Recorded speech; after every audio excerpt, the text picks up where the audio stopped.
सदा रुखसार में आ किरणन जी अदा तन तुझे में सुनिया जी चमक ससुरिया जी भड़क मूमल जी महक विसरीब नथी मोहब्बत जो कसम विसरीब नथी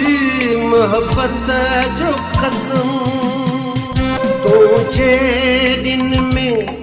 तारन में कमर तो महफिल में नैनन में नजर बोली तशहद मुश्की तशक्कर चुपचाप तबो